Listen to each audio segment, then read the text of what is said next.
and I don't want to see you again.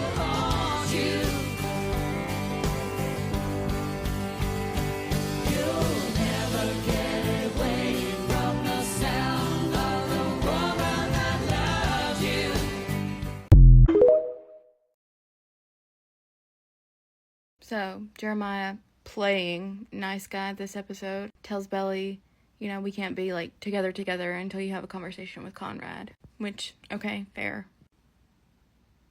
And then Belly doesn't have the conversation with Conrad.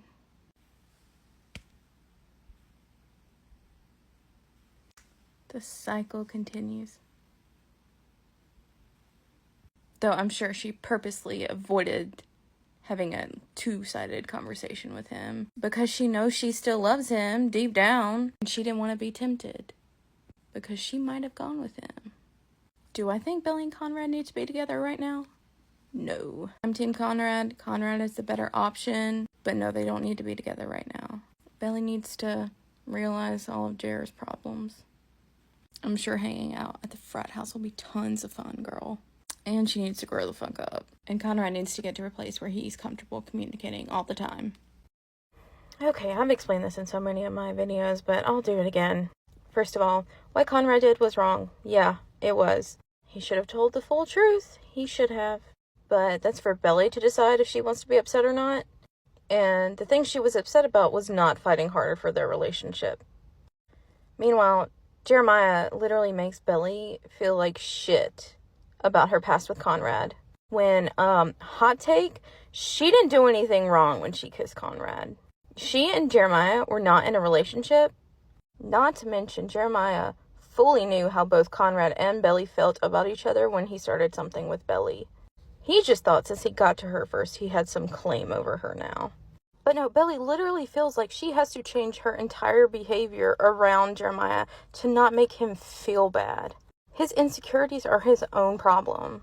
Just for this. Just for Conrad. Conrad, who told me he loved me.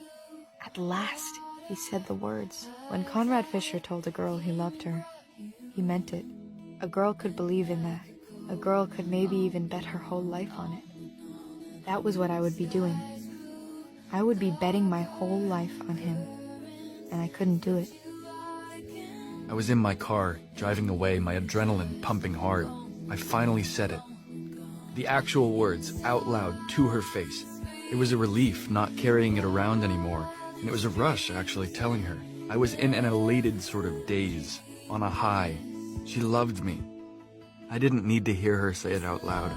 I knew it innately in the way she looked at me just then. But now what? If she loved me, I loved her, what did we do now? When there were so many people in between us. How could I ever get to her?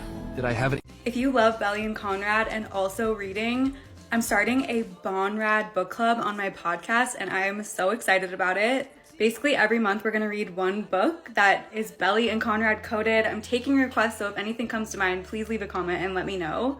The first book we read is Before We Were Strangers by Renee Carlino, and my jaw was truly on the floor at how many similarities there were to Belly and Conrad and also Conrad and his life. It was so good, kind of heart-wrenching, honestly, really emotional, and I just loved this. I devoured it in one day. On these podcast episodes, I'm gonna be talking about the book, about how it relates to Belly and Conrad, how it relates to Summer I Turned Pretty in general, and also how I think that the stories from these books could work or translate to season 3. This episode is gonna drop tomorrow and I'm so excited about it. So I would love it if you would read this or join us for our next one. You can listen to the podcast anywhere you get your podcast. I have a link in my bio as well. I'm just so excited about this because I love Belly and Conrad. I love being a part of a book club and it's helping us get through until we get season 3. Think about anyone else.